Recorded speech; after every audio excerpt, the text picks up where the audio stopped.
কলকাতা টিভিতে আপনাদের সকলকে স্বাগত। আপনাদের সঙ্গে রয়েছে আমি অঙ্কুর। শুরু করছি বাংলা বলছে। লোকসভা ভোটের আগে মমতা বন্দ্যোপাধ্যায়ের বড় ঘোষণা, 100 দিনের কাজে 21 লক্ষ বঞ্চিতের ব্যাংক অ্যাকাউন্টে 21শে ফেব্রুয়ারির মধ্যে টাকা দেওয়ার সিদ্ধান্ত রাজ্যের। কেন্দ্রের বঞ্চনার বিরুদ্ধে লড়াইয়ে মমতা বন্দ্যোপাধ্যায়ের এই সিদ্ধান্তকে মাস্টার স্ট্রোক বলেই অভিহিত করছে রাজনৈতিক মহল। একই সঙ্গে সংখ্যালঘুদের মাথার ছাদ তৈরিরও ঘোষণা করেছেন মুখ্যমন্ত্রী। একদিকে যখন মুখ্যমন্ত্রী এই ঘোষণা করছেন, সেই সময় আজকে মুখ্যমন্ত্রীর আরেকটি গুরুত্বপূর্ণ ঘোষণা। কেন্দ্রীয় মন্ত্রী শান্তনু ঠাকুর তিনি বলেছিলেন যে 1 সপ্তাহের মধ্যে সিএ এনআরসি বলবৎ করার পদক্ষেপ করবে কেন্দ্র। সেক্ষেত্রেও রাজ্যের মুখ্যমন্ত্রী মমতা বন্দ্যোপাধ্যায় স্পষ্ট ভাষায় জানিয়ে দিয়েছেন এ রাজ্যে সিএ এনআরসি লাগু হতে দেবেন না। একদিকে যখন মমতা বন্দ্যোপাধ্যায় ধর্ণা মঞ্চ থেকে দুটি ইস্যুতে 100 দিনের কাজ, আবাস যোজনা, সিএ এনআরসি এই তিনটি বিষয়ে তিনি যখন তৃণমূল কংগ্রেসের অবস্থান স্পষ্ট করে দিচ্ছেন, তখন বঙ্গে জোট নিয়েও আজকে গুরুত্বপূর্ণ মন্তব্য করেছেন মমতা বন্দ্যোপাধ্যায়। সাম্প্রতিক অতীতে মমতা বন্দ্যোপাধ্যায় এবং প্রদেশ কংগ্রেস নেতৃত্বের মধ্যে যে বার্তালাপ চলছিল এই বঙ্গে জোটের পরিস্থিতি নিয়ে, তাতে মনে হয়েছিল, রাজনৈতিক মহলের একটা ধারণা হয়েছিল যে মমতা বন্দ্যোপাধ্যায় যেহেতু একলা চলোর কথা বলছেন এবং কংগ্রেসের সঙ্গে সিপিএমের একটা ঘনিষ্ঠতা লক্ষ্য করা গিয়েছিল রাহুল গান্ধীর ভারত জোড়ো ন্যায়যাত্রায়, সেক্ষেত্রে মনে করা হয়েছিল এ রাজ্যে জোটের কোনো অস্তিত্ব থাকবে না। কার্যত অন্ত্যেষ্টি সঙ্গীত গেয়ে ফেলেছিলেন অনেকেই। কিন্তু আজকেও কিন্তু মমতা বন্দ্যোপাধ্যায় তিনি যে বার্তা দিয়েছেন যে অল আউট খেলা হবে, অল আউট জয় হবে। এবং সেক্ষেত্রে তিনি বলেছেন সমস্ত ফ্রন্টাল যে সমস্ত অর্গানাইজেশন রয়েছে, আঞ্চলিক রাজনৈতিক দল রয়েছে, জাতীয় রাজনৈতিক দল রয়েছে, তাদের সকলকে একসঙ্গে যদি তারা আসতে পারে তাহলেই কিন্তু ভারতীয় জনতা পার্টিকে সরিয়ে দেওয়া সম্ভব হবে। অর্থাৎ আদতে জোটের কথাই বলেছেন মমতা বন্দ্যোপাধ্যায়। এবং সেক্ষেত্রে প্রদেশ নেতৃত্ব তারা কিভাবে মূল্যায়ন করে এই বিষয়টির, সেটি অত্যন্ত গুরুত্বপূর্ণ জায়গায় রয়েছে। আমরা এই বিষয়গুলি নিয়ে আলোচনা করব আমাদের বাংলা বলছের মঞ্চে। আমাদের সঙ্গে রয়েছেন বিশিষ্ট অতিথিরা। প্রথমেই পরিচয় করিয়ে দেব তাঁদের সঙ্গে দর্শকদের। আমাদের সঙ্গে রয়েছেন প্রদীপ্ত মুখোপাধ্যায়, তৃণমূল কংগ্রেসের মুখপাত্র প্রদীপ্ত মুখোপাধ্যায়, রয়েছেন অশোক ভট্টাচার্য, প্রদেশ কংগ্রেসের মুখপাত্র অশোক ভট্টাচার্য। আমরা এই আলোচনায় যাব, কিন্তু আজকে প্রথমে যে বিষয়টি নিয়ে আলোচনা করব তা মমতা বন্দ্যোপাধ্যায়ের মাস্টার স্ট্রোক বলে যাকে অভিহিত করছে রাজনৈতিক মহল। যে 100 দিনের কাজের জন্য দীর্ঘ 3 বছর ধরে কেন্দ্রীয় সরকার বঞ্চনা করছে এই রাজ্যকে। বারংবার তৃণমূল কংগ্রেস আন্দোলন করেছে, প্রধানমন্ত্রী থেকে শুরু করে কেন্দ্রীয় সংশ্লিষ্ট দপ্তরের মন্ত্রী তাদের সঙ্গে দেখা করেছে। দিল্লিতে এবং কলকাতার রাজপথে তারা আন্দোলন করেছেন, মিটিং মিছিল করেছেন, তারপরেও এখনো পর্যন্ত আসেনি। মমতা বন্দ্যোপাধ্যায় শেষ দফায় প্রধানমন্ত্রীকে ইউটিলাইজেশন সার্টিফিকেট নিয়ে একটি কড়া চিঠিও লিখেছেন। তারপরে কিন্তু আর কেন্দ্রের মুখাপেক্ষী না হয়ে রাজ্যের পক্ষ থেকেই এই 21 লক্ষ মানুষ যারা এই 100 দিনের কাজের জন্য যাদের অর্থ প্রাপ্য, তাদের অ্যাকাউন্টে সরাসরি টাকা পাঠানোর বন্দোবস্ত করেছেন রাজ্য সরকার। আমরা সেই সংক্রান্ত বিষয়ে মমতা বন্দ্যোপাধ্যায় কি বলেছেন দেখে নেব এই প্রতিবেদনের মাধ্যমে। রেড রোডে কেন্দ্রীয় বঞ্চনার প্রতিবাদে ধর্ণা কর্মসূচির শেষ দিনে মাস্টার স্ট্রোক খেললেন মমতা। রাজ্যই মিটিয়ে দেবে টাকা। 21শে ফেব্রুয়ারি 21 লক্ষের ব্যাংক অ্যাকাউন্টে বকেয়ার টাকা। আমি আমার প্রথম পদক্ষেপ আজ বলে যাই, 21 লক্ষ মজদুরকে যাদের টাকা কেন্দ্রীয় সরকার দেয়নি, আগামী 21শে ফেব্রুয়ারি তাদের টাকা তাদের ব্যাংক অ্যাকাউন্টে চলে যাবে, রাজ্য সরকার দেবে। রাজ্যে মাধ্যমিক পরীক্ষা চলছে, তাই সকালের দিকে বন্ধ ছিল মাইকিং। তবে বেলা গড়াতেই কেন্দ্রের বঞ্চনার বিরুদ্ধে লড়াইয়ে ঝাঁঝ বাড়ান মমতা বন্দ্যোপাধ্যায়। বকেয়ার দাবিতে লড়াই চলবে। রাজ্য রাজধানীতে লাগাতার আন্দোলন, ধর্ণা। একাধিকবার প্রধানমন্ত্রী, গ্রামোন্নয়ন মন্ত্রীর সঙ্গে বৈঠক। প্রতিশ্রুতি মিললেও বাস্তবে তার ফল শূন্য। 1 ফেব্রুয়ারির মধ্যে কেন্দ্রকে বকেয়া মেটানোর ডেডলাইন দিয়েছিলেন মমতা, কিন্তু তাতেও কাজ হয়নি। তাই ধর্ণা মঞ্চ থেকেই লোকসভা ভোটের আগে মমতা তুরুপের তাস খেলে দিলেন। 100 দিনের কাজে বঞ্চিতদের বকেয়া মেটাবে রাজ্যই। 21শে ফেব্রুয়ারি সব বঞ্চিতের অ্যাকাউন্টে টাকা ঢুকে যাবে, বড় ঘোষণা মমতার। আবাসেও সরব মমতা। একই সঙ্গে মমতা বলেন আবাসের 11 লক্ষও ক্লিয়ার করেও করেনি কেন্দ্র। তবে আমরা ভিক্ষা চাই না, জয় করতে চাই। সংখ্যালঘু উন্নয়ন দপ্তর সংখ্যালঘুদের বাড়ি বানানোর টাকা দেবে, ঘোষণা মুখ্যমন্ত্রীর। মনে রাখবেন, সংখ্যালঘুরাও মাইনরিটি ডিপার্টমেন্ট থেকে তার বাড়ি পাবেন, বাদবাকি যারা আছেন আমার উপর ছেড়ে দিন। একবারে না পারলেও আস্তে আস্তে আস্তে আস্তে দেখব। এদিন ধর্ণামঞ্চ থেকে বিজেপির বিরুদ্ধে কড়া আক্রমণ শানার মুখ্যমন্ত্রী। সবাই চোর আর বিজেপি শুধু সাধু, প্রশ্ন ছুঁড়ে দেন মমতা। আরে গরিব লোকের মাথার ছাদটা কেড়ে নিয়েছো, তাকে দিচ্ছ না, টাকা চাইলে বলছো চোর। সবাই চোর আর তুমি সাধু? সবচেয়ে বড় চোর কারা? সবচেয়ে বড় চোর কারা? সবচেয়ে বড় ডাকাত কারা? সবচেয়ে বড় গদ্দার কারা? 2024-এর লোকসভা ভোটের আগে এই ঘোষণা নিঃসন্দেহে মমতা বন্দ্যোপাধ্যায়ের মাস্টার স্ট্রোক মত রাজনৈতিক মহলে। বঞ্চনার অভিযোগকে সামনে রেখে টানা লড়াইয়ে রাজ্যের এই পদক্ষেপ ভোট ব্যাংকে কতটা ছাপ ফেলে সেটাই দেখার। দেবজ্যোতি ঘোষের রিপোর্ট, কলকাতা টিভি। তৃণমূল কংগ্রেস নেত্রী তথা রাজ্যের মুখ্যমন্ত্রীর বক্তব্য। আমি এই বিষয়ে প্রথমে প্রদেশ কংগ্রেসের পক্ষ থেকে তারা মমতা বন্দ্যোপাধ্যায়ের এই ঘোষণাকে কিভাবে মূল্যায়ন করছেন শুনবো তাদের প্রতিক্রিয়া। অশোক ভট্টাচার্য। দেখুন, এর আগেও আমরা দেখেছি অনেক ব্যাপারে অনেক কিছু ঘোষণা এ রাজ্যের মাননীয় মুখ্যমন্ত্রী করেছেন। আগে হোক, তারপরে আমরা এই নিয়ে বলতে যাব। খুব ভালো ব্যাপার যদি 100 দিনের কাজের টাকা রাজ্য সরকার 100 দিনের শ্রমিকদের মিটিয়ে দিতে পারেন, তাহলে এর চেয়ে তো আনন্দের আর কিছু নেই।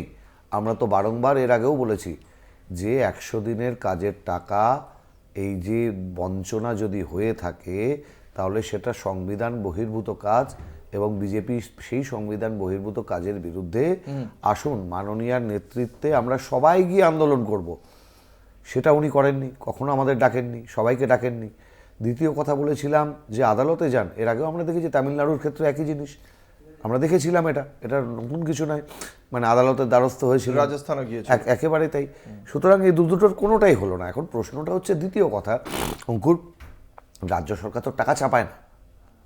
রাজ্য সরকারের তো নিজস্ব কোনো মানে এরকম টাকা চাপাবার মেশিন নেই। তাহলে রাজ্য সরকার টাকাটা দেবে কোথা থেকে? রাজ্য সরকার বলছে তাদের দেনার এত পরিমাণ, সরকারি কর্মচারীদের দিয়ে দিতে পারছেন না, বিভিন্ন ক্ষেত্রে উন্নয়ন থমকে আছে, কেন্দ্রীয় বঞ্চনার জন্যই থমকে আছে। আমি ধরে নিলাম কোট আন কোট।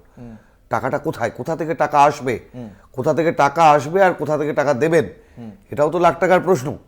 সুতরাং যতক্ষণ না ঠগের বাড়ির নেমন্তন্ন, যতক্ষণ না না আচাচ্ছি কোনো রকমের বিশ্বাসের কোনো রকম ব্যাপার নেই, হয়ে থাকে আমরা স্বাগত জানাচ্ছি মানুষের স্বার্থে, জনগণের স্বার্থে। বেশ, আসবো প্রদীপ্ত মুখোপাধ্যায়ের কাছে। প্রাথমিকভাবে একটা সংশয় তৈরি হয়েছে বিরোধী কংগ্রেসের মনে যে কোথা থেকে এই টাকা আসবে। তো সেই বিষয়টি সম্পর্কে কি এই মুহূর্তে দাঁড়িয়ে আলোকপাত করা সম্ভব তৃণমূল কংগ্রেসের? দলীয়ভাবে সম্ভব নয়, কারণ এটা মুখ্যমন্ত্রী কোথা থেকে দেবেন সেটা নিশ্চয়ই তিনি আর তার অর্থ দলীয়ভাবে সম্ভব না হলেও একটা তো চিন্তা ভাবনার জায়গা আছে। মানুষের সাধারণ সচেতন মানুষ জানেন যে এই ফেব্রুয়ারির 8 তারিখে একটা বাজেট আছে, সেই বাজেটে অ্যালোকেশন হতেই পারে। বাজেটে অ্যালোকেশন হলে সেটা 2024-25-এর জন্য হতেই পারে, কিন্তু সেই বাজেটের অ্যালোকেশনটার কথাটা মাথায় রেখে বলছি যে সেক্ষেত্রে একটা অ্যাপ্রোপ্রিয়েশন করা যেতেই পারে। কিন্তু অন্যভাবে দেখবেন, আমরা আমি অশোকদার কথার সঙ্গে একটা জায়গায় ব্যতিরেক করছি যে অশোকদা বললেন না চালে উনি কথা বলবেন না বা বিশ্বাসযোগ্য নয়। কিন্তু আমাকে একটা কথা বলুন তো, আমরা আমাদের ইলেকশন ক্যাম্পেইন এখনো পাবলিক ডোমেনে আছে, আমরা যা বলেছিলাম আমরা তা করিনি কি? আমরা 21 সালে বলেছিলাম ভোটের আগে যে আমরা লক্ষ্মীর ভান্ডার দেবো, আমরা দিয়েছি। আমাদের শুনতে হয়েছে ওটা ভিখারি বৃত্তি বা কিছু, কিন্তু যখন 6000 টাকা ইয়ারলি দেওয়া হয় কৃষকদের তখন সেটা ভিক্ষাবৃত্তি হয় না।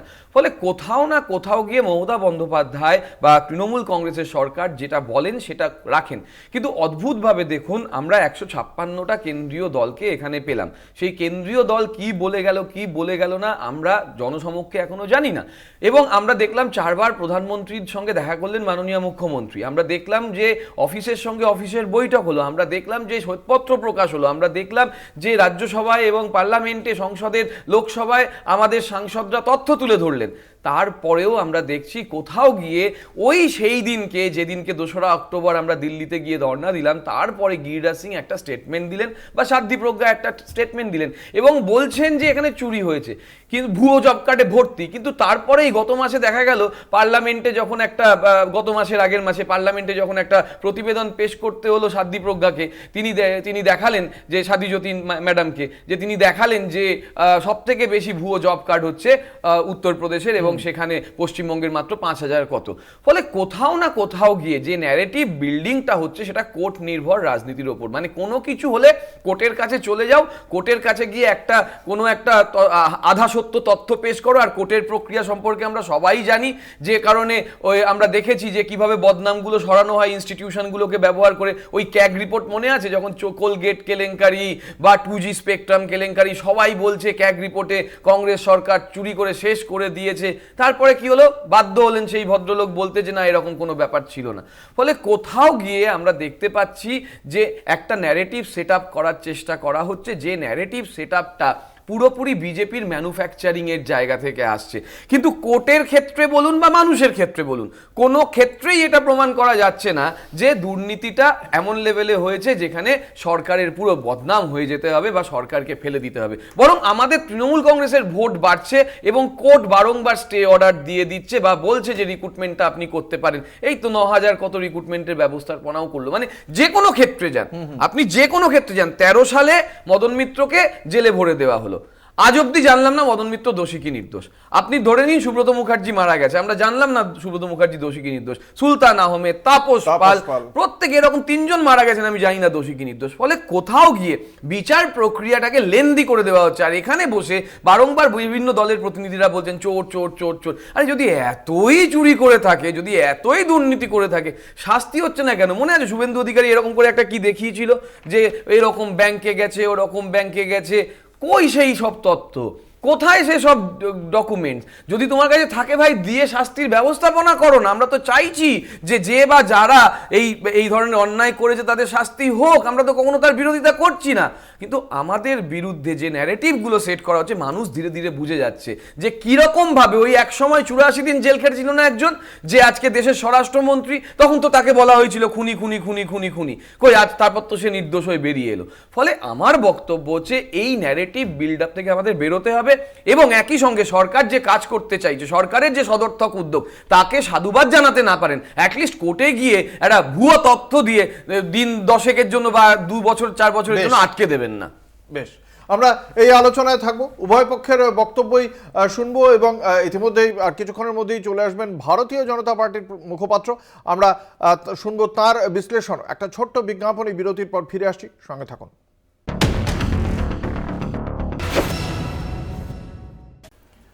ফিরে এলাম বিরতির পর। আপনারা দেখছেন বাংলা বলছে, আপনাদের সঙ্গে রয়েছে আমি অঙ্কুর। যে আলোচনায় আমরা ছিলাম, মমতা বন্দ্যোপাধ্যায় লোকসভা ভোটের ঠিক প্রাক্কালে 100 দিনের কাজের যে বঞ্চনা নিয়ে ধর্ণা কর্মসূচিতে বসেছেন ধর্মতলার রেড রোডে, সেখান থেকেই একটি বড় ঘোষণা করেছেন। যে ঘোষণাতে স্পষ্ট ভাষায় তিনি জানিয়ে দিয়েছেন রাজ্যের যে 21 লক্ষ 100 দিনের কাজ করেছেন, কিন্তু এখনো পর্যন্ত কেন্দ্রের থেকে যে টাকা তাদের প্রাপ্য, সেই টাকা তারা পাননি। তাদের জন্য আগামী 21শে ফেব্রুয়ারি তাদের সেই টাকা তিনি পৌঁছে দেবেন, সরাসরি তাদের ব্যাংকের অ্যাকাউন্টে সেই টাকা পড়ে যাবে। এবং মমতা বন্দ্যোপাধ্যায়ের এই বক্তব্য সম্পর্কে আমরা প্রতিক্রিয়া শুনলাম প্রদেশ কংগ্রেসের, এবং প্রদেশ কংগ্রেসের মুখপাত্র সেই বিষয় নিয়ে সংশয় প্রকাশ করেছেন যে এর আগেও মমতা বন্দ্যোপাধ্যায় কিছু ঘোষণা করেছেন, শেষ পর্যন্ত না হলে না আঁচালে বিশ্বাস নেই, এই মত রাখছে প্রদেশ কংগ্রেস নেতৃত্ব।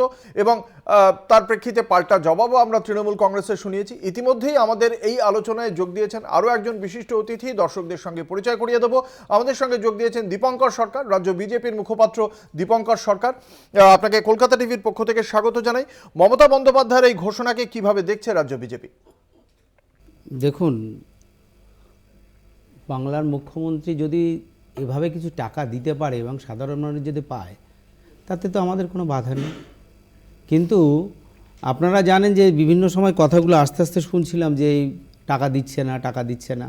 টাকা যদি না দেবে তাহলে প্রথমেই একটা কথা আপনি জানেন, 1 তারিখেই কেন্দ্রীয় সরকার জল জীবন মিশনে 9.56 কোটি টাকা দিয়েছে, অর্থাৎ প্রায় 1000 কোটি টাকা জল জীবন মিশনের টাকা দিতে পারছে। কিন্তু 100 দিনের কাজ এবং যে গৃহর টাকা, যে দুটো আবাস যোজনা, হ্যাঁ। আবাস যোজনার টাকা দিচ্ছে না বলে অভিযোগ করছে। কারণটা কি? এই টাকা দিতে পারলে ওটা দিতে পারছে না কেন, দিচ্ছে না কেন? কারণ সেই যে তার যে দুর্নীতি হয়েছে, এবং সেখানে যে আজকে দুর্নীতির বিষয়ে আজকে হাইকোর্টে একটা বিষয়েও আপনাদের উল্লেখ করা যেতে পারে, যে হাইকোর্ট হ্যাঁ, বলুন, আজকে একটা বলুন। ভার্ডিওকে দিয়েছে, সেটা নিয়ে যদি বলা যেতে পারে, যে একটু সময় পাওয়া যায়, যে হাইকোর্ট আজকে 4 সদস্যের একটা কমিটি গঠন করেছে, আপনারা জানেন মনে হয়, যে সেক্ষেত্রে সেখানে কতটা তথ্য জমা পড়ে, মানে অভিযোগ জমা পড়েছে হাইকোর্টের ডিভিশন বেঞ্চে 350টার মতো। প্রথমে ক্ষেত মজুর সমিতি একটা করেছিল, আমাদের এলওপি একটা করেছেন। সেই 350টার যে অভিযোগ, সেই অভিযোগগুলোকে পর্যবেক্ষণ করে হাইকোর্ট একটা ভার্ডিক্ট দিয়েছে, একটা রায় দিয়েছে, বলে 4 সদস্যের একটা কমিটি গঠন করার কথা বলেছে। প্রথমে বলেছেন ক্যাগের একজন প্রতিনিধি থাকবেন কেন্দ্রীয় মিউনিসিপ্যাল অ্যাকাউন্টস অফিসারের যিনি আছেন প্রধান, তিনি থাকবেন, সেন্ট্রাল গভর্নমেন্টের রুরাল ডেভেলপমেন্টে যিনি আধিকারিক আছে তিনি থাকবেন, এবং রাজ্য সরকারের RRDI যে অফিসার আছে তিনি থাকবেন। 4 সদস্যের কমিটি তারা পর্যবেক্ষণ করবেন এবং আলোচনা করে দেখবেন যে কোথায় কোথায় দুর্নীতি হয়েছে। জেসিবি দিয়ে মাটি কাটে পুকুর দেখিয়ে বলে যে দুর্নীতি হয়েছে, বা ঘরের ক্ষেত্রে কোথায় আবাসে যাওয়ার কথা ছিল দুর্নীতি হয়েছে, এবং তারা এই কমিটিগুলো তারা আলোচনা করে রাজ্য সরকারের সাথে, এবং এই কমিটিগুলো বিভিন্ন জেলায় যে দুর্নীতির যে আমরা যে বারবার যে অভিযোগগুলো এসেছে বুঝতে পেরেছি। কমিটির, তার তদন্ত করার পর রিপোর্ট দিলে হাইকোর্টে অবশ্যই এটা যারা একটা- পাওনা পাওয়ার অধিকারী এটা আদালতের তাদের সিদ্ধান্ত। পাবে, এবং আমি এখানে আদালত একটা সিদ্ধান্ত প্রশ্ন দেবে। আপনার কাছে রাখবো, সেটা হচ্ছে কি আদালত যা করবে, আপনি বললেন দর্শকদের ভালো কথা, সেটা তো আদালত অবশ্যই যা ভালো বুঝেছেন করেছেন। আমার প্রশ্ন হচ্ছে গিয়ে মমতা বন্দ্যোপাধ্যায় তো এটা ঘোষণা করে দিলেন আগামী 21 তারিখ ব্যাংক অ্যাকাউন্টে যাবে কিনা তা নিয়ে সংশয় রয়েছে, সেটা আমরা দেখব। কিন্তু এই সিদ্ধান্তটা যদি কার্যকরী করতে পারে রাজ্য সরকার, সেটা রাজনৈতিকভাবে কতটা ডিভিডেন্ড দেবে তৃণমূল কংগ্রেসকে, বিজেপিকে কতটা ধাক্কা দেবে বলে এই মুহূর্তে রাজ্য বিজেপি মনে করছে? দেখুন, আমরা টাকা আগে সেই গাছে কাটাল গোপের তেলে ওই জায়গায় যাচ্ছি না। যদি এরকম কিছু হয়, নিশ্চয়ই সেই সময় আমাদের রাজ্য তরফ থেকে, আমাদের তরফ থেকে বক্তব্য আসবে, টাকা কোথা থেকে আসলো, কীভাবে আসবে, ডিআর লটারি থেকে আসলো, না 21,000 মদের দোকান যে পশ্চিমবঙ্গে নতুনভাবে আকৃত, মানে সারে জায়গায় ছয়ে গেছে, সেই মদের বিক্রির টাকা থেকে আসলো, অষ্টমীর দিন, এবার অষ্টমীর দিনও মদের দোকানটা বন্ধ রাখতে দেয়নি, ওদিনও খুলে রেখে সেখান থেকে টাকা আসলো, দেখা যাবে নিশ্চয়ই সে সময় না বক্তব্য দেখুন, clear যদি করা সেটা যাবে। তো আবগারি শুল্ক, মানে সেটা তো গভর্নমেন্ট আমরা তো তাই বলছি দাদা। বেআইনি ভাবে তো নিচ্ছে না। একদম না, আমরা তাহলে তাই সেই বলছি টাকা যে তো দেওয়া যেতে পারে। বাংলার বুকে যদি 21,000 নতুন মদের দোকান হতে পারে, এবং বাংলা যদি 35 টাকার পাউসে যদি সবাই আনন্দ করতে পারে, এটাই যদি বাংলার সংস্কৃতি করে বাংলার ইনকাম করা যায়, এটাকেই যদি ভাবা হয় যে ইনকামের একটা জায়গা, রেভিনিউ তোলার একটা জায়গা, সেটা মনে হয় সমর্থনযোগ্য বেশ, আছে কিনা সেটা শুনি তৃণমূল কংগ্রেসের কি উত্তর। না, আমি জানি না যে ভারতে এমন কোনো আইন আছে নাকি যেখানে আবগারি শুল্ক নেওয়া যায় না, বা বিজেপির কোন কোন রাজ্যে আবগারি শুল্ক বন্ধ করে দিয়েছে, ফলে সেটা একটা বিতর্কের বিষয়, স্বাভাবিক। কিন্তু আমার প্রশ্ন হলো, একটা কথায় কথা পরিষ্কার হলো যে এখনো পর্যন্ত অভিযোগের কনটেক্সটে যে কমিটি গঠন করা হলো, তার মানে দুর্নীতি হয়েছে কি হয়নি সেটা এখনো নিশ্চিত করা গেল না। কিন্তু একই সঙ্গে যদি আপনি 1200 টয়লেট হঠাৎ হারিয়ে গেল সাতনা বলে একটা জেলায়, সেই জেলাটা হচ্ছে মধ্যপ্রদেশে, সেখানে টাকা দিতে পারেন, তাহলে পশ্চিমবঙ্গে দুর্নীতি হয়েছে কি হয়নি এখনো আপনারা প্রমাণ করতে পারছেন না, টাকা দিতে পারছেন না। আসলে মুশকিল হচ্ছে জলজীবন মিশনে টাকাটা দিয়েছে, তার আন্দোলনের জোয়ারটা কোথায় গেছিল এবং আমাদের শ্বেতপত্রে কী ছিল সেটা নিশ্চয়ই সবাই দেখেছে। কিন্তু অন্যদিক থেকে এই যে ডাইরেক্ট বেনিফিট, যেটা ডাইরেক্ট বেনিফিট, মাথার ছাদ আর অন্ন, এই দুটো জায়গায় আটকে দেওয়ার চেষ্টা। কেন বলুন তো? ভোট দাওনি, আপকি বার 200 পার আমাদের হয়নি, তোমাদের এবার আটকাবো, দেখে নাও তোমরা কত মানে চালাক দেখি। মধ্যপ্রদেশের টাকা দিতে পারছো, গুজরাটের টাকা দিতে পারছো, আমাদের মন্ত্রী প্রকাশ করছেন যে কোন কোন রাজ্যে সব থেকে বেশি ভুয়ো জব কার্ড হচ্ছে, তার মধ্যে টপে রয়েছে উত্তরপ্রদেশ, সেইখানে দিতে পারছো। আর বাংলায় ভুয়ো জব কার্ড 5,000 রয়েছে, তারপরেও সেখানে দিতে পারছো না, যেখানে 1.5 লক্ষ ভুয়ো জব কার্ড আছে সেখানে দিতে পারছো। অর্থাৎ অ্যাপ্রোচটা নিয়ে প্রশ্ন হচ্ছে, এবং প্রশ্ন হচ্ছে যে আপনি মানুষের ভোট পাননি বলে আটকাচ্ছেন। কিন্তু আর একটা পয়েন্ট আছে, মনে পড়ছে কিছু মাস আগে শুভেন্দু অধিকারী একটা সভা করলেন বাঁকুড়ায়, সেখানে বললেন যে তোমরা ভাই আমার সভা ভরিয়ে দাও, একটা ফর্ম দিচ্ছি, সেই ফর্মটা ফিল আপ করো, তোমাদের বাড়ির ছাদ, মাথার ছাদ হয়ে যাবে। আজ অবধি সেটা হয়েছিল?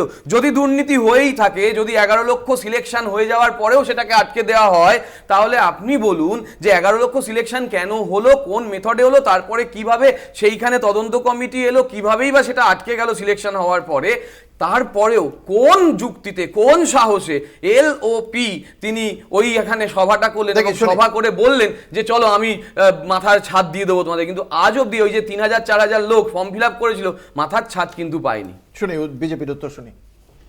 দেখুন, এই যে দুর্নীতি হয়েছে কিনা বলছিল, হাইকোর্টের আজকে ভার্ডিকেই বলেছে দুর্নীতি একটা হয়েছে, সেটা এবার দুর্নীতি হয়েছে কিনা তার একটা বড় বড় প্রমাণ আমরা দেখেছি মিডিয়ার মাধ্যমে, যে পঞ্চায়েতের মেম্বারকে গাছে বেঁধে রেখেছে, পঞ্চায়েতের প্রধানকে গাছে বেঁধে রেখেছে, পৌরসভার কাউন্সিলরদের বাড়ি ভাঙচুর হয়েছে, পাবলিক গিয়ে বলেছে টাকা দিয়েছি ঘরের জন্য টাকা ফেরত দে।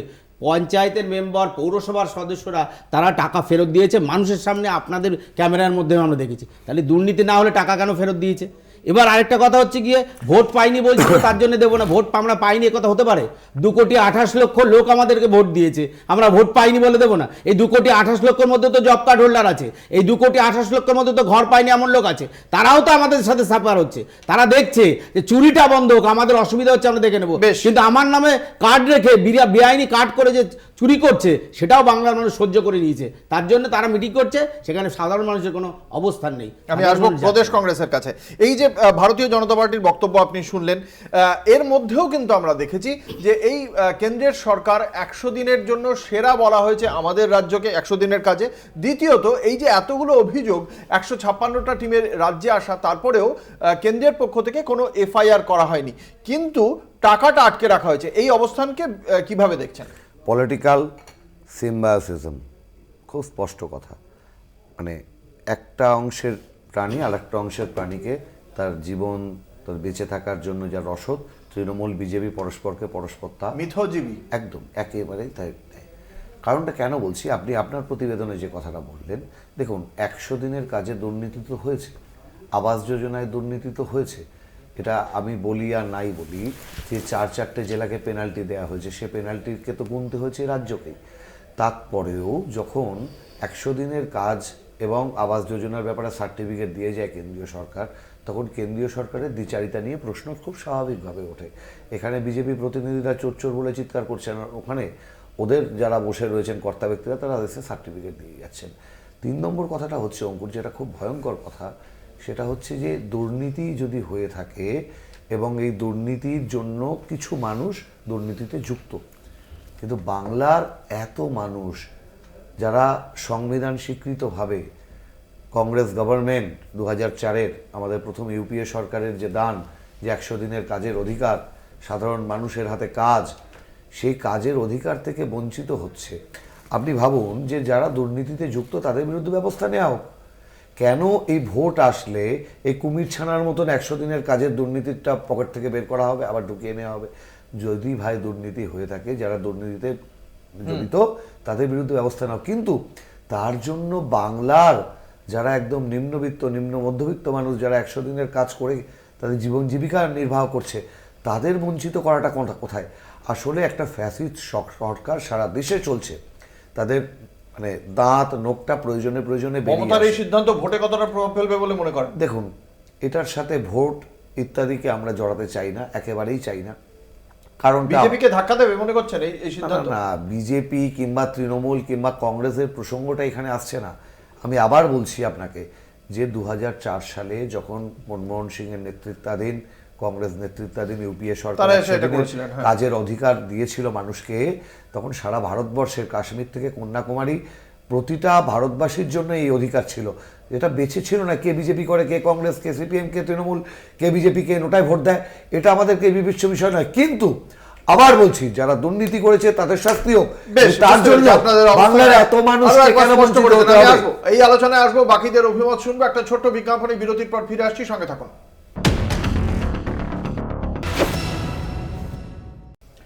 ফিরে এলাম বিরতির পর। আপনারা দেখছেন বাংলা বলছে, আপনাদের সঙ্গে রয়েছি আমি অঙ্কুর। আপনাদের যে প্রতিবেদন আমরা শুরুতেই দেখিয়েছিলাম, সেখানে আপনারা দেখেছিলেন মমতা বন্দ্যোপাধ্যায় খুব স্পষ্ট ভাষাতেই জানিয়ে দিয়েছেন আবাস যোজনার ক্ষেত্রে যারা বঞ্চিত হয়েছেন তাদের মধ্যে সংখ্যালঘুদের জন্য এক্ষেত্রে পদক্ষেপ করা হচ্ছে, এবং বাকিদের ক্ষেত্রেও মমতা বন্দ্যোপাধ্যায় খুব শিগগিরই এ বিষয়ে পদক্ষেপ করবেন, এবং আসন্ন যে বাজেট রয়েছে আগামী 8ই ফেব্রুয়ারি, সেখানেও এই বিষয়ে একটা সুনির্দিষ্ট ঘোষণা করবেন বলেই জানিয়েছেন তিনি বলেছেন শিগগিরই জানাবো। এই যে দুটি ক্ষেত্র, আমি ভারতীয় জনতা পার্টির কাছে আসব। দীপঙ্কর সরকার রয়েছেন বিজেপির মুখপাত্র। যেটা আমার প্রশ্ন, যে মমতা বন্দ্যোপাধ্যায় দুটি জায়গাতেই বঞ্চিত হয়েছে এ রাজ্যের মানুষ, যাদেরকে কেন্দ্রীয় সরকার টাকা দিচ্ছে না বলে তৃণমূল কংগ্রেসের দাবি, সেটা আপনাদের বক্তব্য থাকতে পারে দুর্নীতির জন্য, কিন্তু at the end of the day দুজন মানুষ, কেউ আবাস যোজনার জন্য, কেউ 100 দিনের জন্য, তারা রাজ্যের থেকে পাক বা কেন্দ্রের থেকে পাক, তারা টাকাটা পাচ্ছে এবং তারা জানতে পারছেন সেই টাকাটা দিচ্ছে এই মুহূর্তে কেন্দ্র। ভোটের দিকেও যদি তাকানো যায় তাহলে সেটা আপনাদের জন্য কি খানিকটা ধাক্কা হলো? দেখুন, এটা তো বাংলার মানুষকে জানতেই দেওয়া হয়েছিল না একটা সময়। প্রধানমন্ত্রী কোনটা? আবাস যোজনাটাকে মুছে দিয়ে বাংলার আবাস যোজনা করা হয়েছে। বেশ, হ্যাঁ। এটা তো অস্বীকার করার কোনো জায়গা নেই। স্টিকার পরবর্তীকালে চেঞ্জ করা হয়েছে, অর্থাৎ বাংলার মানুষ জানতোই না, বলতো যে আমি করেছি সব। রেশনটাও বলতে আমি করেছি, সমস্ত কিছু। বলছি সর্বশিক্ষা দীপঙ্কর ভাই, আমি- প্রধানমন্ত্রী আমি- আবাস যোজনা দ্বিতীয় একটা কোন নামকে মুছে দিয়ে প্রধানমন্ত্রী আবাস যোজনা হয়েছে, এটা যদি একটু বলেন। আচ্ছা, বাংলার বিজেপি আবাস শেষ করুক, যোজনা, আমি আপনাকে সুযোগ দেবো। এবার প্রধানমন্ত্রী আবাস যোজনা। দ্বিতীয় কথা হচ্ছে কি যে আবাস যোজনা আমি বলেছি যে কোর্ট যে কথাটা বলছিল, একটু কথা সেখানে বলেছি যে দুর্নীতি হয়েছে। আসলে কোর্ট বলেছে দুর্নীতি হয়েছে, কতটা দুর্নীতি হয়েছে তার তদন্ত। এবার সরকারের টাকা দেবে, আমি বললাম যে এত সময় বলছিল যে কেন্দ্র দেয় না, এখন যে কেন্দ্র বন্ধ করে দিয়েছে, এতদিন বলতো আমি দিয়েছি, এখন কেন্দ্র বন্ধ করে দিয়েছে, বলছে কেন্দ্র দিচ্ছে না। অর্থাৎ বাংলার মানুষ জানতে পেরেছে আবাস যোজনার ঘরগুলো কেন্দ্রীয় সরকারের টাকার মাধ্যমে হয়। এটাই হচ্ছে কি বড় বিষয়। এবং দ্বিতীয় একটা বিষয় যে বলছিল যে এই যে দিয়ে দিল, আলটিমেটলি তো রাজ্য দিয়ে দিল। আরে দাদা, আমি বললাম তো গাছে কাটাল গোপের তেল দিক, তারপরে শোটা করবেন, আমরা সেদিন জানিয়ে দেবো। মমতা ব্যানার্জি অনেক কিছু বলে দিয়েছেন। বলেছিল যে স্বরূপনগর থেকে, যখন রেলমন্ত্রী ছিল, বলেছিলেন যে হাসনাবাদ থেকে সন্দেশখালী পর্যন্ত রেল লাইন হবে, হয়নি। বলেছিল মসলন্দপুর থেকে স্বরূপনগর পর্যন্ত রেল লাইন হবে, এখনো হয়নি। বলেছিল প্রতিটা জেলায় একটা করে মেডিকেল ইউনিট হবে, রেলের মন্ত্রী থাকাকালীন বলার সময় বলেছিলেন, হয়নি। শিলা দিদি নাম হয়ে গেছিল, পরে বাস্তব ক্ষেত্রে তাই নয়। এটা একটা বিষয় দাঁড়িয়ে গেছে। এবং ওই যে কংগ্রেসের প্রতিনিধি একটু আগে বলছিলেন যে কংগ্রেস তৃণমূলের সাথে বিজেপির আতাত, এই সব কিছু 1 নম্বর করে দিয়েছে। আসলে কংগ্রেসের প্রতিনিধিরা এখনো রাহুল গান্ধী বলছে মমতা ব্যানার্জি আমার ব্যক্তিগত লোক, তার সাথে আমার হৃদ্রতার সম্পর্ক আছে। খার্গেজি বলছেন মমতা ব্যানার্জি আমাদের ছেড়ে যাবেন না। জয়রাম রমেশ কালকে মিটিং করে বলেছেন মমতা দিয়ে আমাদের সাথে আছেন।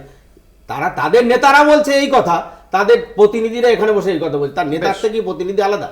এই প্রশ্নটা কংগ্রেসের নেতারা জবাব দিক না। বেশ, আমি আসবো। কংগ্রেস এখানে বলছিলেন যে প্রধানমন্ত্রী আবাস যোজনার নাম মোছা নিয়ে কি আপনার বক্তব্য? না, আমি জোট নিয়ে যখন আলোচনা হবে তখন ওই প্রশ্ন, হ্যাঁ, জোটের প্রসঙ্গে তো অবশ্যই তখন আসবো। কিন্তু আমার প্রশ্ন হচ্ছে যে নাম মোছার ব্যাপারটা অঙ্কুর, এটা ভারতবর্ষের সংসদীয় রাজনীতির ইতিহাসে আগে ছিল না, যেটা এই বাংলাতে আমরা তৃণমূল ক্ষমতায় আসার পরে দেখেছি। আমরা দেখেছি যে জ্যোতি বসু নগর মুছে দেওয়া হয়েছে, একজন প্রাক্তন মুখ্যমন্ত্রীর নাম এভাবে অ্যাবলিশ করে দেওয়া হয়েছে। এবং এই কাজটাতে বিজেপির খুব বাধ্য ছাত্র বা ছাত্রী যাই বলেন না কেন, সেটা হচ্ছে তৃণমূল। এই কারণেই বলছি, কারণ এই যে প্রধানমন্ত্রী আবাস যোজনা, নরেন্দ্র মোদী সরকার ক্ষমতায় আসার পরে ইউপিএ সরকারের বা পূর্ববর্তী কংগ্রেস সরকারের 19টা প্রকল্পের নাম মুছে দিয়ে নিজের নামে চালিয়েছে। ভালো কথা চালিয়েছে। সে একই জিনিস, ব্যাপারটা হচ্ছে আয়নায় যেমন আপনি মুখ দেখাবেন তেমনি মুখ দেখতে হবে। প্রধানমন্ত্রী আবাস যোজনার আগের নাম কি ছিল আমাকে যদি বিজেপির প্রতিনিধি বলে। ইন্দিরা আবাস যোজনা ছিল, কি হয়েছে? ইন্দিরা গান্ধী প্রধানমন্ত্রী, এখনো প্রধানমন্ত্রী, Very good. ব্যক্তি ইন্দিরা না কেন প্রধানমন্ত্রীর নামে থাকবে?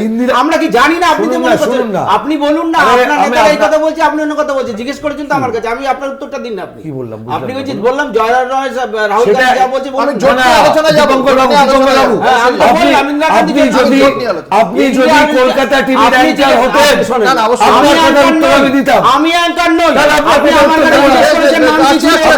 আপনি আমার কাছে জিজ্ঞেস করলেন নাম কি ছিল? আপনি আমার কাছে জিজ্ঞেস করলেন কেন নাম কি ছিল? কেন আপনি অ্যাঙ্কার? আপনি জিজ্ঞেস করলেন কেন নাম কি ছিল? আপনি কেন জিজ্ঞেস করলেন? এই বিষয় নিয়ে আলোচনা আমার হচ্ছে। জিজ্ঞেস করার অধিকার নেই। এই বিষয় নিয়ে আলোচনা হচ্ছে। এই বিষয় নিয়ে আলোচনা হচ্ছে। এই বিষয় নিয়ে আলোচনা হচ্ছে। আপনাদের আছে। দেবকতা, এক মিনিট। আমি প্রদীপ তো একগুচ্ছ অভিযোগ এলো যে মমতা বন্দ্যোপাধ্যায় একগুচ্ছ প্রতিশ্রুতি দিয়েছিলেন।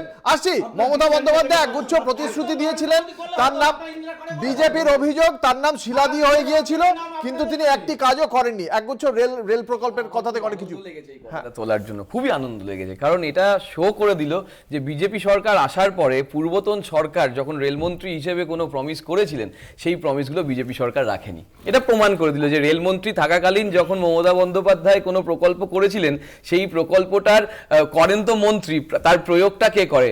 প্রকল্প রূপায়ণের জন্য কে কাজ করে সেটা তো পরবর্তী সরকার এসে করবে। 14 সালের আগে মমতা বন্দ্যোপাধ্যায় রেলমন্ত্রী হিসেবে যে ঘোষণাগুলো করে গিয়েছিলেন সেটা 14 সালের পরে কেন বাস্তবায়িত হলো না, এই উত্তরটা বিজেপির প্রতিনিধি নিশ্চয়ই দেবে। এবং এটা প্রুফ করে দিল যে এরা সত্যি সত্যি পূর্বতন সরকারের যে প্রকল্পগুলো ছিল সেই প্রকল্পগুলোকে নিজের স্বার্থে ব্যবহার করেছে। মনে পড়ছে 70 বছর ধরে আপনারা কি উন্নতি করেছেন, আমি এই আবাস এই 100 দিনের কাজ রেখে দিয়ে প্রমাণ করে দেবো যে আপনারা শুধু গর্ত খোঁড়ার কাজ করে গিয়েছেন। তারপরেও তাকে সেটা নিয়ে কাজ করতে হচ্ছে এবং আজও সেখানে অ্যালোকেশন রাখতে হচ্ছে। মুশকিল হচ্ছে এইটাই যে মুখ এক মুখোশ এক। এই দেখুন একটা তথ্য, প্রধানমন্ত্রী আবাস যোজনার, এটা 18-19 অর্থবর্ষের একটা তথ্য, যেখানে বাড়ির সামনে একটা বোর্ড লাগানো আছে। সেই বোর্ডে কি দেখা যাচ্ছে যে 3,68,000 টাকা খরচা হয়েছে। সেই 3,68,000 টাকার মধ্যে কেন্দ্রীয় অনুদান লেখা আছে কত, 1,50,000 টাকা। বাকি রাজ্য সরকার অনুদান কত লেখা আছে, 1,13,000 টাকা। আর বাকি উপভোক্তার অংশ কত লেখা আছে, 25,000 টাকা। তাহলে পরিষ্কার হয়ে যাচ্ছে যে কেন্দ্র সরকার 60% দেয়, রাজ্য সরকার 40%-এর বেশি টাকা দিয়ে থাকে। তাহলে এইখানে রাজ্য সরকারের যে ভূমিকাটা আছে সেটাকে আপনি কি করে নস্যাৎ করে দেন, এবং রাজ্য সরকারের মাধ্যমেই এর রূপায়ণটা হয়, এর বাস্তবায়নটা হয়। ফলে প্রকল্প ঘোষণা যে করে আর প্রকল্পর বাস্তবায়ন যে করে, সেই পাবলিক অ্যাডমিনিস্ট্রেশনের বেসিক থিওরি আমরা মোটামুটি সবাই জানি। এইখান থেকে দাঁড়িয়ে আমার প্রশ্ন হচ্ছে, আমি আবার সেই পুরনো প্রশ্নে ফিরে যাচ্ছি, যে মানলাম 11 লক্ষ দুর্নীতি হয়েছে বলে ওই নিশীথ পারামানিক, যিনি বিজেপি বলেছিল মানব পাচারকারী, সেই নিশীথ পারামানিকের বাবাও পেয়েছিল। ফলে সেইখানে আবাস যোজনা হয়তো দুর্নীতি হয়েছে, তাই নিশীথ পারামানিকের বাবারা পেয়েছিলেন বলে হয়তো আটকে গিয়েছে, বা বাগদার দুলাল বরের লোকেরা পেয়েছিল বলে বোধহয় আটকে গিয়েছে। কিন্তু প্রশ্ন এখানে হচ্ছে যে তারপরেও যখন 11 লক্ষের জন্য আপনি স্যাংশনটা করে দিলেন মার্চ মাসে, হঠাৎ মে মাসে এসে সেই স্যাংশনটা আটকে দিলেন কেন? 1 নম্বর। 2 নম্বর, যদি সত্যি সত্যি দুর্নীতি হয়ে থাকে এবং টাকাটা আটকে যাওয়ার মতন জায়গা থেকে পশ্চিমবঙ্গে টাকা রিলিজ করবে না, শুভেন্দু অধিকারী কোন অধিকারী বাবু কোন অধিকারে ওই বাঁকুড়ার সভা থেকে ঘোষণা করলেন যে আপনারা আসুন, আমার সভা ভরে দিন, আপনি ফর্ম ফিল আপ করুন? সেই ফর্ম ফিল আপের ঝামেলাও হলো, তারপরে তারা বাড়ি পেল না। এই দুটো প্রশ্নের উত্তর যদি পাওয়া যায়। বিজেপির কাছে উত্তর শুনবো। একটা হচ্ছে কেন প্রত্যাহার করা হয়েছে, আর একটা শুভেন্দু অধিকারী। একদম রেলের কথাটা তো আমি তুলেছি। হ্যাঁ। আসলে জানা দরকার, এই জানাটা না থাকলে হয় না। রেলের প্রকল্পগুলো যে ঘোষণা করেছে, তারপরে মুখ্যমন্ত্রী হয়েছে মমতা ব্যানার্জি, আজকে 12 বছরের জন্য 12 বছর 12.5 বছর হতে গেল, একটা জমি 100 টাকা দেয়নি রেল কোম্পানিকে। রেল কোম্পানিকে রেল লাইন বসাবে কোথায়? কোথায় বসাবে ভাই? রেলের প্রকল্পগুলো ঘোষণা হয়েছে, জমি কি দিয়েছে? এই যে আমি স্বরূপনগরের কথা বললাম, এই যে আমি হাসনাবাদ হিঙ্গলগঞ্জের কথা বললাম, রেল জমি দিয়েছে 1 ছটাক জমি নেই। পশ্চিমবঙ্গ সরকারের নীতি হচ্ছে গিয়ে জমি যে কাউ কাছ থেকে নেবে না, করবে না। তার এই জমি আন্দোলন করে তিনি ক্ষমতায় এসছে, যার জন্য জমি দিতে পারছে না, যার জন্য কেন্দ্রীয় প্রকল্প সব বন্ধ। রেলে বেশ। দ্বিতীয় একটা প্রশ্ন আরেকটু, হ্যাঁ। এই যে বলছিল না যে এই চুরি হয়েছে রাজ্য সব সরকার, না, ওই যে উইথড্র করে নিয়েছে মার্চ মাসে দিয়ে, তারপরে আবার প্রত্যাহার করা হয়েছে মে এই মাসে। যে মার্চ মাসে দিয়ে রাজ্যে চুরিটা হয়েছে কেন? চুরিটা হয়েছে এই যে লিস্ট দেখাচ্ছিল না, যে এরম করে, এই যে লিস্টের বিষয়টা, লিস্টেরটাই পুরোটা। কারণ কেন্দ্রীয় সরকার টাকা দেয়, চুরিটা করে রাজ্য সরকার। কেন্দ্রীয় সরকার এখানে ঘর করতে আসে না, রাজ্য সরকারের মাধ্যমে, রাজ্যের আধিকারিকের মাধ্যমে, এবং রাজ্যের লোকাল তৃণমূলের নেতারা দাঁড়িয়ে দাঁড়িয়ে এখান থেকে টাকা নিয়ে নিয়ে ঘর করে, এবং তারা চুরি করে, সেটাই প্রমাণিত সত্য। এবং চুরি হয়েছে, কতটা হয়েছে তার তদন্ত হচ্ছে। চুরি হয়েছে এই ব্যাপারে কোনো সন্দেহ। বিরোধী দলনেতা শুভেন্দু অধিকারীর বক্তব্য, সেই বিষয়টা হঠাৎ করে তিনি বলে দিলেন যে আমি এই ফর্ম নিচ্ছি, ফর্ম জমা নিচ্ছি, আমি ব্যবস্থা করে দেবো, সেই বিষয়ে। নিশ্চয়ই ফর্ম নিয়েছে, ফর্ম নিয়ে রাখা আছে, যদি মনে করা হয় যে দেওয়ার দরকার থাকে। আর ফর্ম বলা হয়েছিল, কোনো ফর্ম জমা পড়েনি, আপনারা সেটাও জানেন না। বলেছে আপনাদের যদি দরকার থাকে আপনারা যোগাযোগ করুন, কোনো ফর্মই জমা পড়েনি। কেউ জানে যে এখানে এই রাজ্যটাই প্রদীপ্তর কোনো উত্তর আছে? জমা পড়েনি। আমার একটু জানার সীমাটা টিভি ক্যামেরা দেখলাম, আমি বলছি আমার জানার সীমাটা কম, মানে আপনাদের কংগ্রেসের আমার জানার সীমাটা একদমই কম, মানে আমি যতটুকু দেখেছি ততটুকু বললাম। এবার জমির সমস্যা নিয়ে আমার একটা বক্তব্য আছে, যে আমি আজ অব্দি কোনো ভারতীয় রেলমন্ত্রী যারা এখনো অব্দি আছেন, তারা আজ অব্দি বলেননি যে মসলনপুর থেকে স্বরূপনগর বা ওই সন্দেশখালির যে আর একটা রুটের কথা বলা হলো, আমি বলছি যে আমি ঠিক 500 প্রকল্পের একটা প্রকল্প রাজ্য সরকারের জন্য আটকে রয়েছে, একটু যদি দেখিয়ে দেয় তথ্য দিয়ে আমি বুঝতে পারবো। 1 2 নম্বর, মেট্রো রেল হচ্ছে, রাজ্য সরকার জমি দিল কি করে? আরো অনেক প্রকল্প কেন্দ্র সরকারের হচ্ছে, আপনারা যদি খেয়াল করে দেখেন পশ্চিমবঙ্গে এই রাজ্যে, তখন কিন্তু এই জল জীবন মিশন প্রকল্প, জমি কে দিয়েছে, কোথা থেকে জমি হচ্ছে, জল জীবন এই পাইপ কোথা থেকে যাচ্ছে, সে তো রাস্তার উপর থেকেও যাচ্ছে। তাহলে সেই প্রকল্পগুলো রাস্তা, আমি শুধু একটা কংগ্রেসের তথ্য, কাছে। আমি চাইবো দাদা অঙ্কুরদা অঙ্কুশ, উত্তরটা একটা দিয়ে দাও, তথ্য 10 শুধু, সেকেন্ড। মানে আমি উত্তরের থেকেও একটা তথ্য নিয়ে কথা বলতে, মানে যেটা একটা ডকুমেন্ট থাকবে আর কি। তাহলে এই যে আসি একবার রেলের জমিটা আমি বলে আসছি কংগ্রেসের একটা এই বিষয়ে আলোকপাত করতে চাইছি। আমি একদম টু দি পয়েন্ট কতগুলো কথা বলতে চাইছি। এখানে বিজেপির প্রতিনিধি বলছেন বা বিজেপি বারবার করে বলছে দুর্নীতি হয়েছে, আমরা তো বলছি দুর্নীতি হয়েছে। তা দুর্নীতি যদি হয়ে থাকে, দুর্নীতি যারা করেছে তাদের বিরুদ্ধে শাস্তি দিন। করলো দুর্নীতি একজন, আর বাংলার কেন এতগুলো প্রান্তিক মানুষ তার শাস্তি ভোগ করবে, কেন তাদের টাকা আটকে দেওয়া হবে, এই প্রশ্নটা তো বারবার করে উঠছে। 2 নম্বর কথা অঙ্কুর, মানে এই জন্য বলা হয় একটুখানি হোমওয়ার্ক করে আসতে হয়, মানে বিজেপির প্রতিনিধি সেটা করতে পারেন না। আসল ঘটনাটা আমি বলছি, জমি জটটা তো একটা জিনিস, আর একটা জিনিস যেটা ছিল অবাস্তব প্রকল্প, মানে আমি প্রকল্পটার কথা ওনার মনে নেই, আমি আজকে উল্লেখ করে দিচ্ছি। মিনাখা থেকে ঘটকপুকুর, মানে অবাস্তব একটা রুট, মানে মিনাখা থেকে ঘটকপুকুর কোনোদিন রেল লাইন হতে পারে না, হওয়া সম্ভব নয়, এরকম অবাস্তব রূপ ছিল। এবার প্রদীপ্তকে আমি কয়েকটা উদাহরণ বলছি। এই নসিপুরের উপর একটা ব্রিজ, আজমগঞ্জ কাটোয়া লাইনে, যেটা অধীর চৌধুরী কিছুদিন আগে উদ্বোধন করলেন, যে একটা করিডোর হবে একদম মুর্শিদাবাদ থেকে উত্তরবঙ্গের যে একটা করিডোর, এইখানে এই কাজটা দীর্ঘদিন বন্ধ ছিল শুধুমাত্র রাজ্য সরকারের গড়িমসির কারণে। এটা একদম মানে কোট অ্যান্ড কোট বলছি, এতগুলো বছর বন্ধ থাকার পরেও এই সেদিন কাজটা মানে চালু হলো, উদ্বোধন হলো, তবুও এখনো সম্পূর্ণ হতে পারেনি, শুধুমাত্র রাজ্য সরকারের সদিচ্ছার অভাবে। বেশ, আমরা এই আলোচনায় ফিরে আসবো। একটা ছোট্ট বিজ্ঞাপনী বিরতির সময় হয়ে গিয়েছে, বিজ্ঞাপনী বিরতির পর আবারও ফিরে আসছি, দেখতে থাকুন বাংলা বলছে। ফিরে এলাম বিরতির পর, আপনারা দেখছেন বাংলা বলছে, আপনাদের সঙ্গে রয়েছি আমি অঙ্কুর। লোকসভা ভোটের আগে ফের চর্চায় সিএএ এবং নাগরিকত্ব সংশোধনী যে আইন, তা নিয়ে কেন্দ্রীয় মন্ত্রী শান্তনু ঠাকুর তিনি গত 28 তারিখ একবার বলেছিলেন, তারপরে ফের আজকে এই বিষয়ে বলেছেন যে এই যে সিএএ তা খুব শিগগিরই কার্যকরী হতে চলেছে, এবং 1 সপ্তাহের যে সময়সীমা দিয়েছিলেন তিনি বলেছেন যে প্রক্রিয়াটা শুরু হয়ে যাবে। যদিও আজকে ধর্ণামঞ্চ থেকে মুখ্যমন্ত্রী সরাসরি জানিয়ে দিয়েছেন যে সিএএ এনআরসি এ রাজ্যে হতে দেবেন না। কি বলেছেন এ বিষয়ে শান্তনু ঠাকুর এবং মুখ্যমন্ত্রী মমতা বন্দ্যোপাধ্যায়, আমরা একে একে শোনাবো দর্শকদের। সিএ হবেই, কয়েকদিনের মধ্যেই সিএ লাগু হয়ে যাবে, এটা আমি বলেছি। ঠিক আছে, টার্গেট দিয়েছিলাম, ওটা স্টেজে বসে কথা বলার মতো একটা দিতে হয়, সেটা দিয়েছিলাম, কিন্তু সিএ কয়েকদিনের মধ্যে লাগু হবে, আপনারা দেখতে পাবেন। এনআরসিও করতে দেব না, আর কাকা করতেও দেব না। এনআরসিও করতে দেব না, আর কাকা করতেও দেব না। এনআরসি আমি আসবো দীপঙ্কর সরকার, রাজ্য বিজেপির মুখপাত্রর কাছে। এত বছর আগে হয়ে গেল, সিএটা আইনে পরিণত হয়ে গেল, 5 বছর কাটতে চললো, এখনো পর্যন্ত সেটাকে লাগু করার মতো প্রয়োজনীয় বিধি তৈরি করতে পারলো না। আবার লোকসভা নির্বাচন আসছে, আবার এই একই কথা তুলছে, কারণ কি? দেখুন, দুটো বিষয় আমি একটুখানি বলে দিই। আগেরবার যেটা প্রশ্ন এসেছিল বলে দিই, আমি সিএতে আসছি। যে রেল বললো না যে মেট্রো রেলের প্রকল্প আটকে আছে, আবার তাদের অবগতির জন্য জানাই, তারা খুব জানেন তো এই বিষয়গুলো, যে বারাসাত পর্যন্ত মেট্রো রেল সেটা বন্ধ হয়ে গেছে, জমি পাইনি তাই।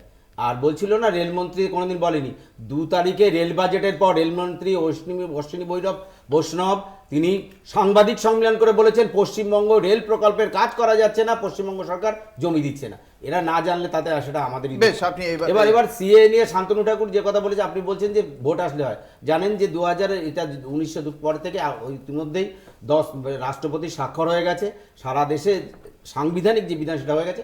প্রক্রিয়াগত যে বিষয়টা শুরু হওয়ার পরেই করোনা শুরু হয়েছিল, করোনার সময় বাধা হয়েছে, এবং এটাও ঠিক যে এটা এতদিনের মধ্যে হয়ে যাওয়া উচিত ছিল। আমাদেরও দাবি ছিল, যারা উদ্বাস্তু মূল যারা ভারী ঘর ছেড়ে মায়ের শাখা বোনের সিঁদুর বাঁচানোর জন্য রাতের অন্ধকারে পালিয়ে ওদেশ থেকে এসেছিল, তাদেরকে সম্মান দেওয়ার জন্য, সেই মানুষদের অধিকারকে প্রতিষ্ঠিত করার জন্য সিএ পশ্চিমবঙ্গে চালু করার জন্য মমতা ব্যানার্জির কোনো ব্যাপারই নেই, মমতা ব্যানার্জির কোনো দায়বদ্ধতাও নেই। আর মমতা ব্যানার্জি দেখুন বলে এনআরসি বলছে, এনআরসির কথা কেউ কখনো বলছে না, উনিই বলছেন শুধুমাত্র ওই যে দুধেল গাইগুলোকে একটু উত্তেজিত করে যদি আবার একটা কিছু করা যায়, তাদের ভোটগুলোকে কনসেন্ট্রেট করা। আমি আসবো কংগ্রেসের কাছে।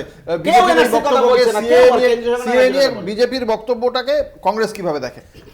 আমি খুব মনোযোগ দিয়ে শুনছিলাম প্রাজ্ঞ বিজেপির মুখপাত্রের কথা, এবং তিনি বলছিলেন যে কেউ বলেনি এনআরসির কথা। আমি জানি না যে তরিপার ওই স্বরাষ্ট্রমন্ত্রী যে দলের আর আমাদের মাননীয় দীপঙ্কর বাবুর একই দলের কিনা, তরিপার স্বরাষ্ট্রমন্ত্রী আপনি কি এখন শুনেছেন এনআরসির কথা?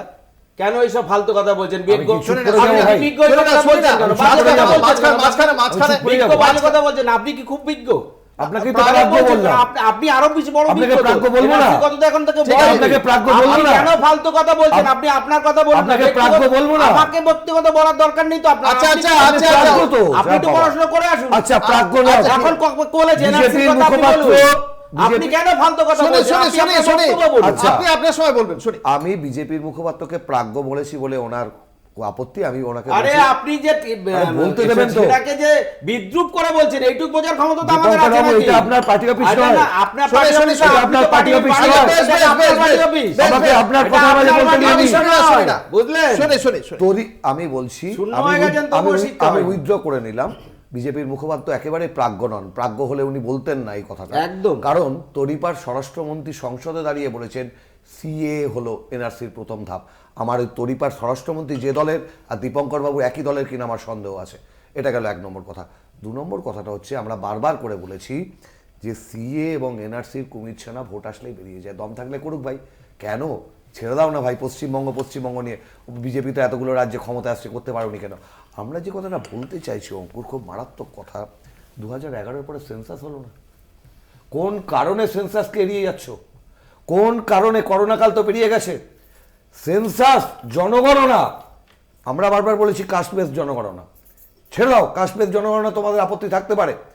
হিন্দু ধর্মের এসসি এসটি ওবিসি ব্রাহ্মণ্যবাদ মনুবাদ এদের চিরকাল মাথা পায়ের তলায় রাখতে চাইছে, এমনিটাও হতে ওরাও পারে। তাই করছে। আমি ছেড়ে দিলাম কাস্ট বেস সেন্সাসের কথা, যেটা জেনারেল সেন্সাস। কোন কারণে সেন্সাসকে এড়িয়ে যাচ্ছ? সেন্সাসকে এড়িয়ে যাচ্ছ আর তুমি সিএ এনআরসি নিয়ে বড় বড় কথা বলছো। বেশ, আসবো তৃণমূল দেশ কংগ্রেসের দেখার কাছে। চন্দ করে। বেশ, তৃণমূল কংগ্রেসের কাছে শুনবো। না, সিএর মাধ্যমে যদি নাগরিকতাকে নির্ধারণ করা হয়, তাহলে জাহাজ প্রতিমন্ত্রী কিনা বা প্রধানমন্ত্রী কিনা বা আমাদের রাজ্যের যারা রয়েছেন তারা ভোট দেবেন কিনা সেটা নিয়ে তো সন্দেহ থাকে। মানে তারা নিশ্চয়ই রেজিগনেশন দেবেন আর কি খুব শিগগিরই, আমি জানি না, কিন্তু 5 বছর ততক্ষণে হয়ে গিয়েছে। আমি আরেকটা তথ্য দিই, আমরা তো জানি না কিন্তু নির্মলা সীতারামন জানেন। 2020 সালের জানুয়ারি মাসে তিনি বললেন যে এই 2004 সালের নাগরিকতা আইন অনুযায়ী, যেটা কে করেছিলেন 2004 সালে আপনি নিশ্চয়ই জানেন, 2004 সালের নাগরিকতা আইন অনুযায়ী 3300 কতজন মানুষকে ভারতীয় নাগরিকত্ব দেওয়া হয়েছে, তার মধ্যে 500 জনের বেশি হচ্ছে মুসলিম। তাহলে এই যে 2004 সালের আইন অনুযায়ী 2014 থেকে 2019 অবধি যে 3300-র বেশি নাগরিকদের মানে বিদেশিদের ভারতীয় নাগরিকত্ব দেওয়া হলো, তার মধ্যে বাংলাদেশ থেকে, পাকিস্তান থেকে আগত, আফগানিস্তান থেকে আগত মুসলিমের সংখ্যাও রয়েছে এবং মোট মুসলিমের সংখ্যা 500-র বেশি। তাহলে তাদেরকে কোন মর্মে নাগরিকত্ব দেওয়া হলো? এবং প্রশ্ন হচ্ছে যে 2014 সালের ডিসেম্বরের মধ্যে যারা ভারতে এসছে তাদেরকে 6 বছর থাকার শর্তে নাগরিকত্ব দেওয়া হবে। আগের আইনে ছিল 11 বছরের মধ্যে 11 বছর থাকতে হবে। তাহলে 11 বছরটা 6 বছর হলো কোন শর্তে, কি কারণে, সেটাও একটা প্রশ্ন থাকবে। 2014-র পর যারা আসবে তারা কিভাবে নাগরিকত্ব পাবে সেটাও জানার দরকার থাকলো। এবার ভারতীয় নাগরিকত্ব আইন অনুযায়ী, যেটা আমরা সংবিধানে পড়েছি, সেখানে আমরা দেখতে পেয়েছি যে ভারতে জন্মালে তারা ভারতীয় নাগরিক হিসেবে হবে একটা নির্দিষ্ট সময়ের পরে। এবার 1971 সালের মার্চের পরে যারা ভারতে এসছে তারা ধরুন কেউ সিএ এর মাধ্যমে নাগরিকত্বর জায়গাটাকে নিশ্চিত করতে পারলেন না হয়তো, কারণ তার পরের স্টেপই তো এনআরসি হবে। সেক্ষেত্রে যদি তারা কোনো ভারতীয়র সঙ্গে বিয়ে করে থাকে এবং তাদের বাচ্চা এখানে হয়, তাদের ভবিষ্যৎ কি হবে? মানে তাদের বাবা চলে যাবে অন্য কোথাও বা ডিটেনশন ক্যাম্পে, আমার জানা নেই। ফলে এই কনফিউশনগুলো আসছে। প্রায় 1,30,000 এখানে বিশেষ ধর্মের মানুষ রয়েছে যাদেরকে তিব্বতিয়ান আমরা বলে থাকি। সেই মানুষদের সম্পর্কে এখানে কিছু আমরা তথ্য দেখতে পাইনি যে তাদের নিয়ে কি হবে। তারাও তো রিফিউজি, কিন্তু আর একটা সঙ্গে আদনান সামিকে, বিখ্যাত গায়ক, আপনি ভারতীয় নাগরিকত্ব দিচ্ছেন। মালালা যদি আসে 2014 ডিসেম্বরের পরে, মালালা সম্পর্কে আপনারা মালালা ইউসুফজাই, মালালা যদি 2014 পরে আসে, তাহলে মালালাকে আপনারা রিফিউজি বলবেন না শরণার্থী বলবেন? এবার রিফিউজি আর শরণার্থীর মধ্যে শুধুমাত্র ধর্মের নামটা কেন হলো? এমন তো অনেক লোক থাকতে পারে যারা উদারবাদী কিন্তু বাংলাদেশে বা পাকিস্তানে অত্যাচারিত হয়েছেন ওই ধর্মের উদারবাদের কথা বলে, তারা যদি ভারতে আসতে চান তাদের নাগরিকত্ব সম্পর্কে কোন কনটেক্সট হবে? এগুলো সব কনস্টিটিউশনাল কোশ্চেন, এগুলো নিশ্চয়ই উত্তর পাবো। আমি একটা কথা অ্যাড করতে চাইছি। এই প্রশ্নটা খুব বারবার ইতিপূর্বে বহুবার আলোচিত ব্যাপার। যারা ভুটানে যারা খ্রিস্টান ধর্মাবলম্বী জানা আছে, তারা জয়গাঁও এসে বড়দিনের কেক কাটতে হয় তাদের, তারাও অত্যাচারিত এক ধরনের। Exact. পাকিস্তানের আহমেদিয়া গোষ্ঠী, আপনি ধরুন শ্রীলঙ্কার যারা সেই কথাই তামিল বলা হলো। হিন্দু, হ্যাঁ। কেন এদের নাম নেই কেন তালিকায়? দেখা যাক কোন কারণে? আমরা এই এরা তো আলোচনায় persecuted। থাকবো, একটা ছোট্ট বিজ্ঞাপনী বিরতিতে যাব, ফিরে আসছি, সঙ্গে থাকুন।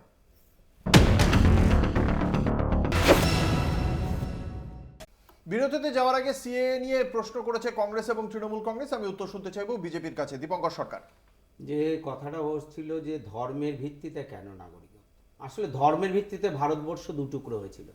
নেহরু তার অভিসন্ধির মানে ভারতবর্ষের প্রধানমন্ত্রী হওয়ার জন্য ভারতবর্ষকে দুটুকরো করে দেওয়া হলো, এবং জানেন ভারতবর্ষকে দুটুকরো করার ফলে যে দুটো প্রদেশ ভাগ হয়েছিল, একটা হচ্ছে কি পাঞ্জাব আর একটা বাংলা। পাঞ্জাবিরা যারা ও দেশে ছিল, পাকিস্তানে ছিল, সমস্ত পাঞ্জাবিদের ভারতবর্ষে এনে বসতি স্থাপন করে দেওয়া হলো। আর যে সমস্ত বাঙালি হিন্দুরা, বাঙালি পিছিয়ে পড়া মানুষেরা সেই থাকলো বাংলাদেশে, তাদেরকে না নিয়ে এসে, তাদেরকে ভারতবর্ষে না নিয়ে স্থায়ী বসতি না দিয়ে ভারতবর্ষ তাদেরকে কি করলো, তাদেরকে উদ্বাস্তু করে রাখলো। রাতের অন্ধকারে মায়ের শাখা আর বোনের সিঁদুর বাঁচানোর জন্য 5 বছরে তাদের জন্য কিছু করা গেল না। আজকে কোনোদিনও তো ভাবিনি, কংগ্রেস তো ইচ্ছা করে কোনোদিনও ভাবিনি যে বাংলাদেশে যে হিন্দুগুলো আছে তারা মায়ের সঙ্গে অত্যাচার করছে। সংক্ষেপে 1985 সালে, না আপনি উত্তরগুলো দিতে দিন, 1985 সালে এরশাদ ক্ষমতায় আসার পরে বাংলাদেশকে মুসলিম কান্ট্রি করলো, আর বাংলাদেশে হিন্দুগুলো মার খেতে খেতে অত্যাচারিত হতে ঘরের মেয়েদের টেনে নিয়ে চলে গেল, তাদের জীবন শেষ হয়ে গেল। সেই মানুষগুলোর কথা নরেন্দ্র মোদীজি ভেবেছে, অমিত শাহজি ভেবেছে, তাই তারা সিএ দেওয়ার চেষ্টা করে তাদের নাগরিকত্ব দিতে। দ্বিতীয় আরেকটা প্রশ্ন উঠেছে আদনান সামির কথা, বলেনি ভাই, আদনান সামি ভারতবর্ষের নাগরিকত্ব পাওয়ার জন্য বৈবাহিক সূত্রে নাগরিকত্ব পাওয়া যায়, আমার বাড়িতে আছে। 10 বছর পাসপোর্ট স্যালেন্ডার করার পর তারপরে বৈবাহিক সূত্রে নাগরিকত্ব পাওয়া যায়। আদনান সামি ভারতবর্ষে এসেছেন, বৈবাহিক সূত্রে নাগরিকত্বের জন্য আবেদন করেছেন, তাই নাগরিকত্ব বলেছে। এই নাগরিকত্ব বৈবাহিক সূত্রে বা অফিসিয়াল নাগরিকত্ব সিস্টেমটা বন্ধ হয়নি, সেটা একটা আলাদা প্রক্রিয়া, আর সিএ একটা আলাদা প্রক্রিয়া। দুটোকে ঘুলিয়ে ফেলে যারা হিন্দুদের উপরে অত্যাচার করে গীতা বিরোধী, তারাই বিরোধিতা করবে, এটা আমরা মনে করি। কি উত্তর দেবেন? আমি একদম প্রত্যেকটা, উনি বললেন নেহেরু ভারত ভাগ করেছিলেন, আরে যখন দ্বিজাতি তত্ত্ব জিন্না বলেননি, তার আগে দ্বিজাতি তত্ত্বের কথা বলেছেন এনাদের শ্যামাপ্রসাদ মুখার্জি, তিনি মুসলিম লীগ মন্ত্রিসভার অর্থমন্ত্রী ছিলেন। একদম এটার মধ্যে আমার বানানো তো কিছু নেই, ইতিহাসে কথা বলে। 2 নম্বর কথাটা হচ্ছে, এ রাজ্যে বিধান রায়ের উদ্যোগে, সেই তার পরবর্তী সময় ইন্দিরা গান্ধীর উদ্যোগে একের পর এক যে কলোনিগুলো গড়ে উঠেছে অঙ্কুর, চোখের সামনে আমার বাংলার যে কলোনিগুলো, এগুলো কাদের জন্য? হিন্দু উদ্বাস্তুদের জন্য ভাই, তো সবাই জানে। এই যে ক্যালকাটা ট্রাম কোম্পানি, এই ক্যালকাটার পাশে কারা আছে এখন, কি সব বলছে, তাই তো রেল লাইনের পাশে কারা আছে, চলুন না শিয়ালদা থেকে ক্যালকাটা ট্রাম কোম্পানিতে শুধুমাত্র উদ্বাস্তুদের জন্য চাকরির সংরক্ষণ করেছিলেন বিধানচন্দ্র রায়। বন হুগলিতে ইন্ডাস্ট্রিয়াল রিহ্যাবিলিটেশন সেন্টার করেছিলেন বিধানচন্দ্র রায়। ইতিহাস ভূগোল জিজ্ঞাসা হয়, সেটা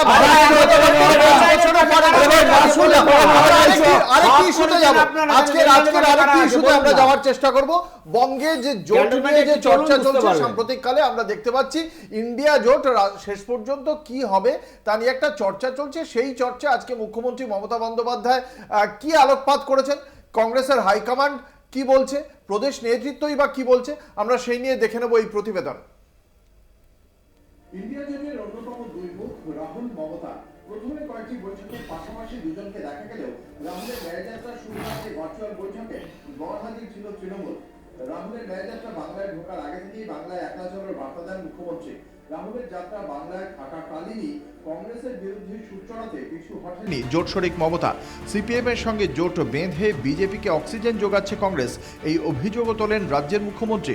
শুক্রবারই রাজ্যে রাহুলের ন্যায়যাত্রা শেষ হয়েছে।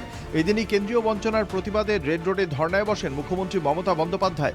প্রথম থেকেই বাংলায় আসন সমঝোতা নিয়ে তৃণমূল কংগ্রেসের দূরত্ব বাড়তে থাকে। জোটে কাঁটা হিসেবে সিপিএম কংগ্রেস জোট তত্ত্বও সামনে আসে। সেই সংঘাতের মাঝেই শনিবার ধর্না মঞ্চ থেকে ফের গাঁটবন্ধনে জোর দেন জোট শরিক মমতা। বলেন, প্রথম সারির জাতীয় দলগুলি এগিয়ে এলেই বিজেপিকে হঠানো সহজ হবে। এই অবস্থায় আমি যোগেশ ভাইদের কথা বলবো, যোগেন্দ্র ভাইদের, আমার দিক থেকে কোনো আপত্তি নেই। আমি অল আউট খেলায় খেলবো, অল আউট জিতবো, অল আউট খেলবো, খেলাও হবে, খেলতেও হবে, জিততেও হবে। সব রাজ্য এইভাবে যদি এগিয়ে যায়, সব পন্টাল অর্গানাইজেশন যদি এগিয়ে যায়, সব রিজিওনাল পার্টি যদি এগিয়ে যায়, সব ন্যাশনাল পার্টি যদি এগিয়ে যায়, আমি বিশ্বাস করি বিজেপি যদি ভাবে আমি চিরকাল থাকবো, চিরকাল কেউ থাকে না। ধর্নার প্রথম দিন রাহুল গান্ধীর উদ্দেশ্যে মন্তব্য করায় মুখ্যমন্ত্রীকে কটাক্ষ করেন প্রদেশ কংগ্রেস সভাপতি অধীর চৌধুরী। রাহুল গান্ধী জোট শরিক হওয়া সত্ত্বেও কিভাবে মমতা ওই মন্তব্য করলেন সেই নিয়েও প্রশ্ন তোলেন তিনি। কয়েকদিন আগেই রাহুল গান্ধীর সঙ্গে একসঙ্গে মিটিং করতে গেলেন, কখনো পাটনা কখনো বেঙ্গালুরু। রাহুল গান্ধীকে তখন বললেন আমার লিডার। এই মমতা ব্যানার্জি রাহুল গান্ধীকে কদিন আগে বলেন আমার লিডার। তার আজকে মুখে এই ধরনের রাহুল গান্ধী সম্পর্কে কুরুচিকর মন্তব্যে বাংলার মানুষ নিশ্চয় ধিক্কার জানাবে। এদিন ধর্ণামঞ্চ থেকে তৃণমূল সাংসদ কল্যাণ বন্দ্যোপাধ্যায় প্রদেশ কংগ্রেস সভাপতি অধীর চৌধুরীকে কটাক্ষ করেন। তিনি দাবি করেন বিজেপির একমাত্র দালাল অধীর চৌধুরী। বাংলা থেকে কংগ্রেসকে মুছতে ওই একটা নামই যথেষ্ট। অধীর নাকি বিভিন্ন কথা বলছে। আচ্ছা, আপনারাই তো কংগ্রেস কেন? আপনারাই তো গত 1 বছর ধরে বলেছিলেন পশ্চিম বাংলায় যে না, তৃণমূল কংগ্রেসের সঙ্গে কোনো অ্যালায়েন্স করব না, তৃণমূল কংগ্রেসের সঙ্গে লড়াই করব না, আমাদের লড়াই রয়েছে মমতা বন্দ্যোপাধ্যায়ের সঙ্গে। আমরা পার্লামেন্টে, সুদীপ দাও রয়েছেন এখানে, আমাদের অন্যান্য অনেক এমপি রয়েছে। আমার সঙ্গে যখনই ইন্টারাকশন হয়েছে, সোনিয়াজির সঙ্গে যখনই আমার ইন্টারাকশন হয়েছে, রাহুল গান্ধীর সঙ্গে আমার যখনই ইন্টারাকশন হয়েছে, আমি একটা কথাই বলেছিলাম যে শুনে রাখুন, পশ্চিম বাংলায় কংগ্রেসকে শেষ করে দেওয়ার জন্য একটা লোকই যথেষ্ট, তার নাম হচ্ছে অধীর রঞ্জন চৌধুরী। আর কাউকে দরকার হবে না, কংগ্রেসকে তুলে দেবে। বিজেপির এই পশ্চিম বাংলায় প্রথম যে এজেন্ট, নাম্বার 1 এজেন্ট, তার নাম হচ্ছে অধীর রঞ্জন চৌধুরী, বিজেপির বড় দালাল। যদিও জোট শরিক হিসেবে মমতার উদ্দেশ্যে কোনো রকম মন্তব্য করতে চাননি কংগ্রেস মুখপাত্র জয়রাম রমেশ। उन्होंने बहुत सारे चीज़ें कही हैं कांग्रेस के पार्टी के बारे में। मैं कुछ नहीं कहूँगा, मैं यही कहूँगा कि वो बार बार कह रही हैं कि वो इंडिया गठबंधन का एक हिस्सा है। हम भी इंडिया गठबंधन में हैं। हमारा कर्तव्य बनता है, हमारा धर्म बनता है कि हम इंडिया गठबंधन को और मजबूत करें, और एक ही निशाना होना चाहिए, हम लोग बीजेपी के खिलाफ लड़ाई लड़ रहे हैं। ইন্ডিয়া জোট গঠনের পর থেকেই সমস্ত বিজেপি বিরোধী দলগুলি যতই মুখে জোটের কথা বলুক না কেন, প্রকাশ্যে একলা চলো নীতিকেই সঙ্গী করতে চাইছে। আসন সমঝোতা থেকে শুরু করে নীতিগত আদর্শ কিছুতেই যেন থিতু হতে পারছে না কংগ্রেস ও তৃণমূল। তবে চলতে থাকা সেই সংঘাতের মাঝে তৃণমূল সুপ্রিমোর বার্তায় জোটের পালে হাওয়া লাগতে পারে বলে মনে করছেন রাজনীতিবিদরা। কলকাতা টিভি।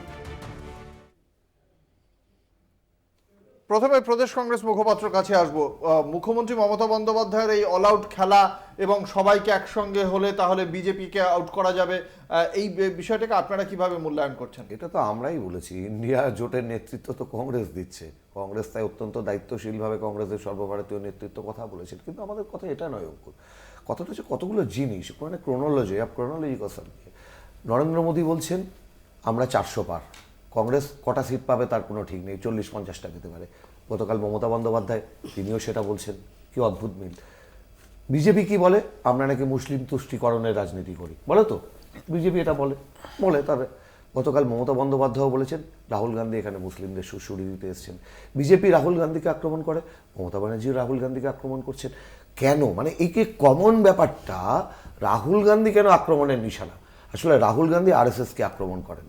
এই আরএসএসকে আক্রমণটা কোথাও মেনে নিতে পারছেন না, হয়তো মাননীয় কোনো কম্পালশন থাকতে পারে। না হলে এই রাজ্যে আমরা পদযাত্রা করতে আসবো, ন্যায়যাত্রা করতে আসবো, এটা তো মানে মমতা ব্যানার্জির পারমিশনের প্রয়োজন নেই। উনি কেন বারবার করে এই কথাটা বলছেন? আমাকে একবার জানাতো কেন, মানে কোন কারণে আপনাকে। এবার দ্বিতীয় কথায় আসছে। দ্বিতীয় কথায় জয়রাম রমেশ বারংবার সাংবাদিক সম্মেলন করে বলেছেন, মল্লিকার্জুন খাড়গে মেল করেছেন, চিঠি দিয়েছেন, জয়রাম রমেশ বলছেন, মল্লিকার্জুন খাড়গে বলছেন, আমার কথা নয়। এবার যেটা আসল কথাটা আপনি ভাবুন, যে কয়েকদিন আগেই তিনি বললেন রাহুল আর ফেভারিট লিডার রাহুল বলে সম্বোধন করলেন, সে রাহুল গান্ধীকে আজকে না কালকে শুনলাম বসন্তের কোকিল বলেছেন। আসলে মাননীয় একটু গুলিয়ে ফেলেছেন, বসন্তের কোকিল নয়, বসন্তের বজ্র নির্ঘোষকে ভয় পাচ্ছেন মাননীয়। যেভাবে মানুষের ঢল নেমে পড়েছে তাতে বিজেপিও চিন্তিত হয়ে পড়েছেন। আর মাননীয়া তিনি কেন এইটা করছেন তার পলিটিক্যাল কম্পালশনের জন্য, কেন মোদির সুরে কথা বলে, মানে মোদি যে ভাষায় কথা বলছেন সেই ব্যাকরণের সাথে দিদির ভাষার ব্যাকরণ কেন মিলে যাচ্ছে, তৃণমূলের তার উত্তর উত্তর তা আমি দিতে পারবো না। না, তৃণমূল মোদি দিতে পারবে। সুরের ব্যাপারে কথা বলার আগে শুধু বলে নিই, আদনান সামির তৃতীয় বউয়ের নাম যিনি এখন ভারতে আছেন, রোয়া ফারিয়াবি হচ্ছে আফগান অরিজিন, ভারত অরিজিন নয়। ফলে আমরা যারা কম জানি তারা এইটুকু অন্তত ইন্টারনেট সার্চ করে দেখতে পেলাম আর কি। এখন ক্রোনোলজি হোক, মেল হোক, লেটার হোক, বা পারমিশন হোক, বা মোদি সুর হোক, আপনারা জুন মাস থেকে এই জানুয়ারি 20 তারিখ অবধি একটা কমিউনিকেশন কংগ্রেসের মুখপাত্রদের তরফ থেকে বা আপনাদের আর্কাইভেও আছে, এই প্যানেলে বসেও হয়েছে, একটা আর্কাইভ থেকে দেখিয়ে দিন। এবং আমাদের বারবার বিজেপির প্রতিনিধিদের কাছ থেকে শুনতে হয়েছে যে দেখুন এখানেই তো লড়াই, ইন্ডিয়া জোট কিভাবে হবে, তখনও কিন্তু আমরা কিছু বলিনি, আমরা বলেছি আমরা আশাবাদী, বারংবার বলেছি। এবং সেইখানে কে মোদির সুরে কথা বলেছিল তার বহরমপুরের আসনের জন্য, সেটা সে বা তারা জানে। ফলে ক্রোনোলজি ওখানে দেখতে হবে। ওই জুন 2020 সাল থেকে এই জানুয়ারির 20 অবধি, এবার বলছে মেল করা হয়েছে, চিঠি করা হয়েছে। আপনি যখন ন্যায়যাত্রার ঘোষণা করে দিয়েছেন পশ্চিমবঙ্গে, তারপর থেকে মমতা ব্যানার্জি বলার সময় অবধি যে আমাদের এখনো অবধি, আমাকে এখনো ইনভিটেশন করা হয়নি বা আমাকে জানানো হয়নি, একটা চিঠি দেখিয়ে দিন কংগ্রেসের তরফ থেকে। বা ওরা বলেছিল অভিষেক বন্দ্যোপাধ্যায় হয়তো জানেন ওই কোর কমিটির কি সব মেম্বারের হিসেবে, একটা চিঠি, একটা কমিউনিকেশন ওরা যদি দেখিয়ে দিতে পারে 27 তারিখের আগে ছাড়া, যেটা খার্গেজি করেছেন, তাহলে বলবো যে না, ভুল হয়ে গেছে, মহাভুল, কান ধরে উঠবোস করে নেবো। কিন্তু এই যে দ্বিচারিতাটা, যেটা তথ্যের বিকৃতি করে করা হচ্ছে, সমস্যাটা এখানে যে আপনারা এমন লোকেদের সঙ্গে হাত মেলাচ্ছেন যারা বারবার বলেছে গলি গলি মে চোর হে, রাজীব গান্ধী চোর হে। আপনারা এমন লোকেদের সঙ্গে হাত মেলাচ্ছেন যাদের জন্য আপনারা বলেছেন আমাদের 55,000 কর্মী খুন হয়ে গেছে, তাদের কি জবাব দেবেন আপনারা তৃণমূলের সম্পর্কে যেটা বলেন আর কি। আমি আরেকটা কথা বলি, কোকিল কেন না, আমি আর একটা কথা বলিনি। আবার আপনারা এমন লোকেদের সঙ্গে হাত মেলাচ্ছেন যারা 2008 সালে আপনাদেরকে পুরো সরিয়ে দিয়েছিল এবং সরকার ফেলে দেওয়ার ব্যবস্থাপনা করেছিল। ফলে কোথাও গিয়ে আপনারা এটা কেন মানছেন না যে শত্রু আমার মিত্র হয়? আপনারা কমন দুটো শত্রু কেন করে নিচ্ছেন? দুটো শত্রু করে নেওয়ার ফলে আপনারা কি ঘুরিয়ে বিজেপির হাতকে শক্তিশালী করে দিচ্ছেন না? আপনাদের আমি বলে দিই, আপনাদের ভোট শেয়ার কমে যাচ্ছে দিনের পর দিন, এবং সেই ভোট শেয়ারটা বাড়ছে হচ্ছে বিজেপির। তাহলে এটা কে কাকে সুবিধা করে দিচ্ছে? আপনার শুধু চাহিদাটা হচ্ছে বহরমপুরের টিকিটটা বাজাতে হবে। আর এখন তো নানান তথ্য আসছে বাজারে, সেই মিম ফিম বানাচ্ছে লোকজন, বলছে না আসলে ওখানে 20টা সিট পাবে, তো ওই 20টা সিটের জন্য যে টাকাটা আসবে ওই এআইসিসি থেকে, তাতেও হয়তো প্রদেশ কংগ্রেসের অনেক অফিস চলে যাবে।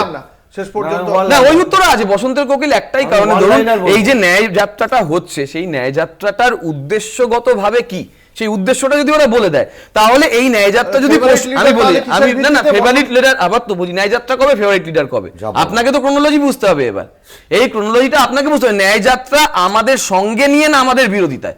যদি আমাদের সঙ্গে নিয়ে হতো তাহলে অবশ্যই বসন্তের কোকিল না, যদি আমাদের বিরোধিতায় হয় তখন তো অবশ্যই বসন্তের কোকিল। Simple as that. কংগ্রেস উত্তর দেবে বলছে, কংগ্রেসের উত্তরও শোনাবো। একটা ছোট্ট বিজ্ঞাপনী বিরতির পর আবারও ফিরে আসছি আলোচনায়, সঙ্গে থাকুন।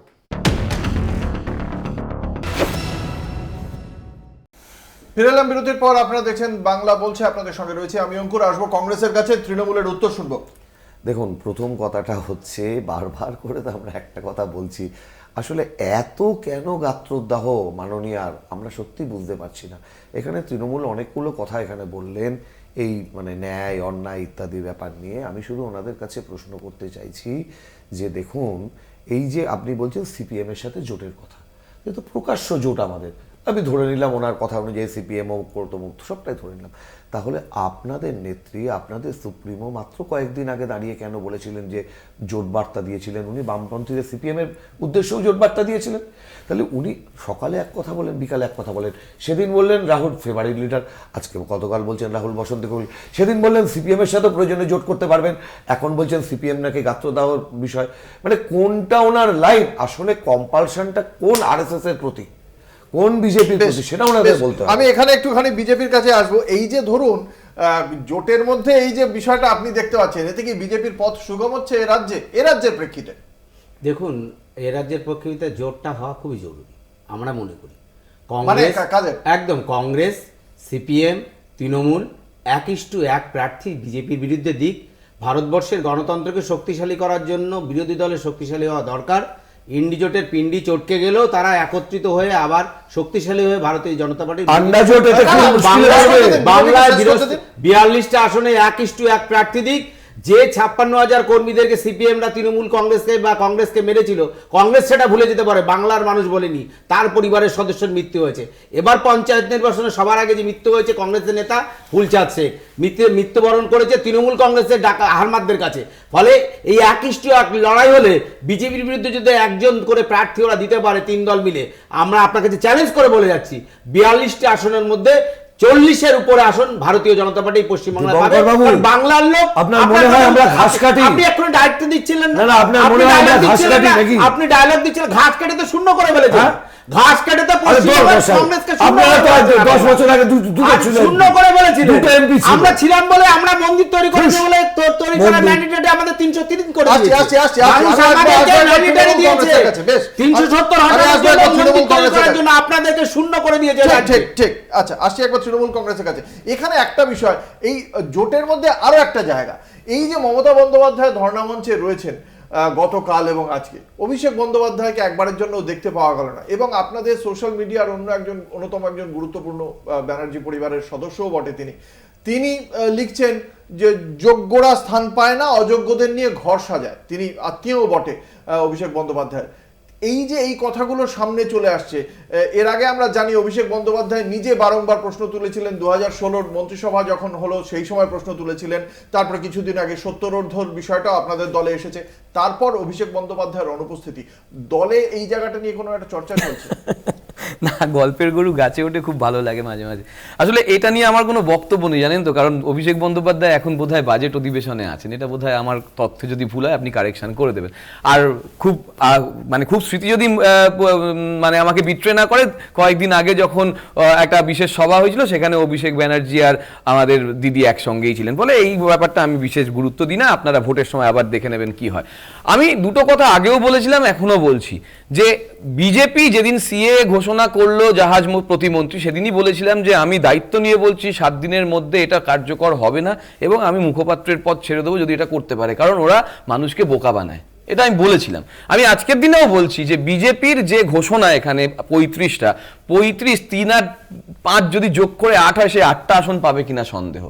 এবং আজকের দিনে দাঁড়িয়ে যখন এই ভারতরত্ন দেওয়া হচ্ছে আদবানিজিকে, আমি বলবো দিলীপ ঘোষকে ভারতরত্ন দেওয়ার জন্য ভবিষ্যতে। কেন বলুন তো, ওই 3 থেকে 77 না 70-এ গেছে, আবার ওর জন্যই 18টা হয়েছিল। ফলে ওই 18টা আবার 8-এ নেমে আসবে কিনা সন্দেহ আছে। ফলে সেই জায়গায় ওনাকে একটুখানি আস্তে আস্তে বিশেষ ভূমিকা দেওয়ার জন্য, এবং সেখানে বামপন্থীদেরও দেওয়া যায়। এবার আমার মুশকিল হচ্ছে যে হ্যাঁ, আমরা বলেছিলাম আমরা জোট করব, 100 বার বলেছিলাম জোট করব, এবং এখনো বলছি জোট করব, কিন্তু প্রথম দিন থেকে বামপন্থীরা বলে এসছে, আপনার সাথেও বারংবার বলেছে যে এটা জোট নয়, এটা মঞ্চ, এবং পশ্চিমবঙ্গে আলাদা একটা পলিসি। সেই পশ্চিমবঙ্গের আলাদা পলিসিটাকে কংগ্রেস সমর্থন জানিয়ে গেছে। কংগ্রেসের সেদিন লজ্জা করেনি যে যারা আব্বাসকে মঞ্চে উঠিয়ে দিয়ে অধীর চৌধুরীকে সরিয়ে দিল, তাহলে আমরা তো বুঝেই গেলাম যে আমি বলছি তুমি বুঝতে ভুল করেছো। আমরা বলছিলাম যে আমরা জোট করব, আমাদের সঙ্গে জোট করবে না বামপন্থীরা। তুমি বুঝতে ভুল করছো দাদা, আমাদের সঙ্গে জোট করবে না বামপন্থীরা, তোমরা তাকে সমর্থন দিচ্ছ।